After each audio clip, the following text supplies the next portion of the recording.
नमस्कार, news India में आप सभी का स्वागत है। मैं आपके साथ दिव्या पांडे।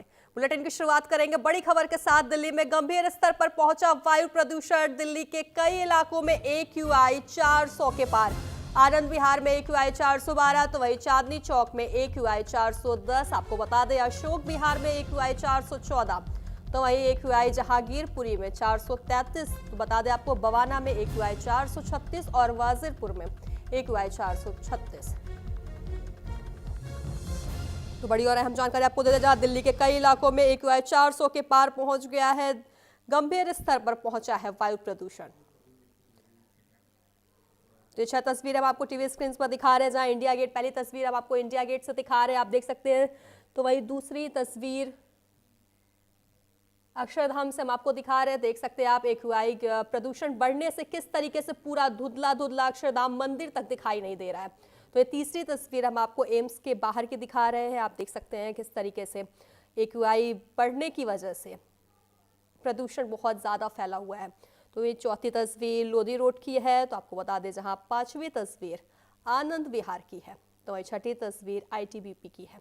तो आपको हम 6 तस्वीरें दिखा रहे हैं, जहां आनंद विहार में AQI 412 के पार पहुंच गया है। तो वहीं दिल्ली में गंभीर स्तर पर वायु प्रदूषण पहुंचा है, जहां 400 के पार पहुंच चुका है वायु प्रदूषण। दिल्ली के कई इलाकों में AQI 400 के पार पहुंच गया है। ये 6 तस्वीरें हम आपको दिल्ली की अलग अलग जगहों से दिखा रहे हैं, जहां आप देख सकते हैं किस तरीके से क्या कुछ हालात बने हुए हैं। वायु प्रदूषण होने से, AQI 400 पार पहुंचने से काफ़ी ज़्यादा वायु प्रदूषण हो रहा है। लोगों को बाहर निकलने में समस्या आ रही, लोगों को सांस लेने में समस्याएं आ रही हैं। तो ये एक दिल्ली के अलग अलग जगहों पर आपको बता दें, जहाँ 400 के पार AQI पहुंच चुकी है। आनंद विहार में 412, तो ये दिल्ली में गंभीर स्तर पर वायु प्रदूषण पहुंच चुका है।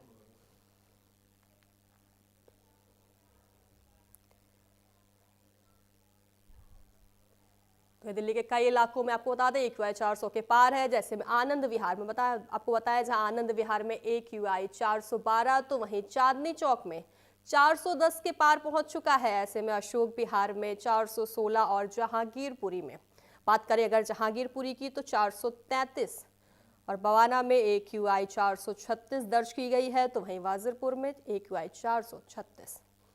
तो 400 के पार दिल्ली के हर एक कोने में 400 के पार AQI पहुंच चुकी है। दिल्ली के कई इलाकों में आपको बता दें, हम जानकारी देते हैं, जहां AQI 400 के पार है, लोगों को निकलने में समस्या हो रही है, सांस लेने में सबसे ज़्यादा तकलीफ हो रही है, क्योंकि जितना ज़्यादा प्रदूषण बढ़ेगा ऑक्सीजन की कमी उतनी ज़्यादा होगी और लोगों को सांस लेने में सबसे ज़्यादा समस्या होगी।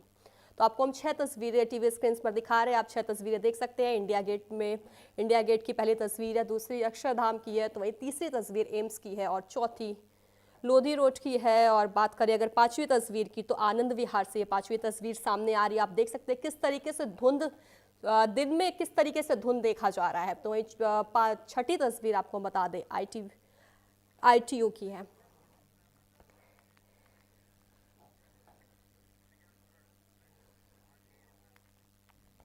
तो हमारे साथ पर्यावरणविद आशीष हमारे साथ न्यूज़ इंडिया पर जुड़ गए, आपका बेहद स्वागत है। हाँ नमस्कार, मेरी आवाज़ आ रही है? जी सर, बिल्कुल आपकी आवाज़ आ रही है। सर, जैसे कि दिल्ली में पता चल रहा है गंभीर स्तर पर वायु प्रदूषण गंभीर स्तर पर पहुंच चुका है। दिल्ली के कोने कोने से हैरान करने वाली तस्वीरें सामने आ रही हैं। 400 के पार AQI पहुंच चुकी है, क्या कुछ इस पर आप बताएंगे? देखिए, ये 400 से पार जो AQI आप बता रही हैं कि हर जगह दिल्ली में पहुंच चुका है, तो ये बहुत ही खतरनाक किस्म का प्रदूषण है। और इसमें जैसा पहले भी बात हुई है हमारी कि PM 2.5 और PM 10 जो ये मेन प्रदूषण कारक हैं, जो कण होते हैं छोटे छोटे, और जो हमारी नाक से या मुंह से वो रुकते भी नहीं है कहीं, वो सीधा हमारे जाके ब्लड में मिलते हैं या फेफड़ों में जमा होते हैं और ये बेहद गंभीर बीमारियां पैदा करते हैं। जैसे समझ लीजिए कि जो नॉन स्मोकर है वो दिन में 10 से 12 सिगरेट पी जा रहा है, ऐसा वाला हाल हो गया है। और सिगरेट पीने से जानते हैं कितना नुकसान होता है। तो ये लंग्स में जाके जम रहा है, हमारे ब्रेन में पहुंच रहा है, ब्लड में पहुंच रहा है, हमारे डिफरेंट जो भी अवयव हैं शरीर के जो बड़े महत्वपूर्ण है उनको खराब कर रहा है।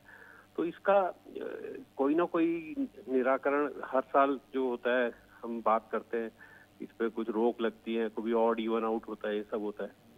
तो लेकिन प्रॉब्लम ये होती है कि हम एक या दो कारणों पे ही काम करते हैं। सरकार को चाहिए और दूसरे जो भी पब्लिक को भी साथ में मिलके जितने भी कारण है इसके, चाहे वो पराली जलना हो, चाहे कंस्ट्रक्शन वेस्ट हो, चाहे गाड़ियों का धुआं हो, या गाड़ियों के चलने से जो रोड से जो धुआं जो कण निकलते हैं, या हमारा वेस्ट है जो हमारे आसपास जो वेस्ट जल रहा है बुरी तरह, और लैंडफिल्स पे जो जल रहा है, इन सबको एक साथ मिलकर जब तक हम नहीं करेंगे तो ये हर साल यही वाली कहानियां चलती रहेंगी। हम लोग बात करते रहेंगे, लेकिन इसका कोई बहुत बड़ा सॉल्यूशन निकल के नहीं आएगा। तो जी बिल्कुल सरकार आशीष से जी, अगर रोकथाम की बात की जाए तो क्या कुछ करना चाहिए? क्योंकि चूंकि दिल्ली सरकार हर साल कुछ ना कुछ कर रही है, लेकिन उसके बाद भी नतीजा आप देख रहे हैं कि 400 के पार पहुंच चुका है एक्यूआई। हाँ, देखिए मैंने जैसा बताया कि गाड़ियों की संख्या में कमी लानी पड़ेगी। मास ट्रांसपोर्टेशन, सरकार को बड़े प्रोजेक्ट जैसे मेट्रो जैसे प्रोजेक्ट्स लाने पड़ेंगे, जिसमें लोग अपनी गाड़ियों में ना चल के पूलिंग करें या पैदल चले, साइकिलिंग करें, और मास ट्रांसपोर्टेशन मतलब मेट्रोज या इलेक्ट्रिक बस में इनमें चले, इस तरीके के हमको लाने पड़ेंगे। दूसरा, जो कंस्ट्रक्शन वेस्ट पे बहुत तगड़ी लगाम लगानी पड़ेगी, क्योंकि वहाँ उसमें बहुत धूल उड़ती है। तो उसमें स्प्रिंकलर सिस्टम बिल्कुल कंपलसरी बना चाहिए किसी भी कंस्ट्रक्शन में, जिससे धूल बिल्कुल ना उड़े। तीसरा, जो हमारा जो वेस्ट है, जो घर में सेग्रीगेशन, एक जो इंदौर का मॉडल है जिसमें घर पे ही लोग सेग्रीगेट करते हैं और कूड़ा रिसाइकलिंग के लिए जाता है। तो अभी क्या होता है, लैंडफिल वगैरह में भेजते हैं या सड़कों पे पड़ा रहता है। सुबह म्युनिसिपल जो कर्मचारी हैं सफाई करते हैं, वो धूल उड़ाते हैं। तो इन सब चीजों को सब पे लगाम एक साथ में, जैसे मैंने बताया कि यदि आप एक साथ उसको एक बड़ा एक वो बना के नहीं करेंगे तो ये सॉल्व नहीं होगी। नहीं तो हम जैसे कहते हैं ना कि नी जर्क रिएक्शन हमारी होती है कि आज 400 AQI हुआ तो कुछ हम मेजर लेते हैं और फिर बैठ जाते हैं, उसको पूरे साल नहीं करते। तो ये निरंतर 3-4 साल इन सभी कारणों पे एक साथ इनको अटैक करने की बहुत सख्त जरूरत है, और इसमें अल्टीमेटली सरकार ही करेगी, क्योंकि इम्प्लीमेंटेशन इंडिया में बड़ा पुअर होता है। हमारी पॉलिसीज अच्छी बनती हैं, रूल्स अच्छे बनते हैं, लेकिन इम्प्लीमेंटेशन नहीं होता। तो इम्प्लीमेंटेशन जब तक नहीं होगा तो ये मुझे नहीं लगता ये कोई स्थिति में सुधार आएगा। जी बिल्कुल आशीष गर्ग, न्यूज़ इंडिया।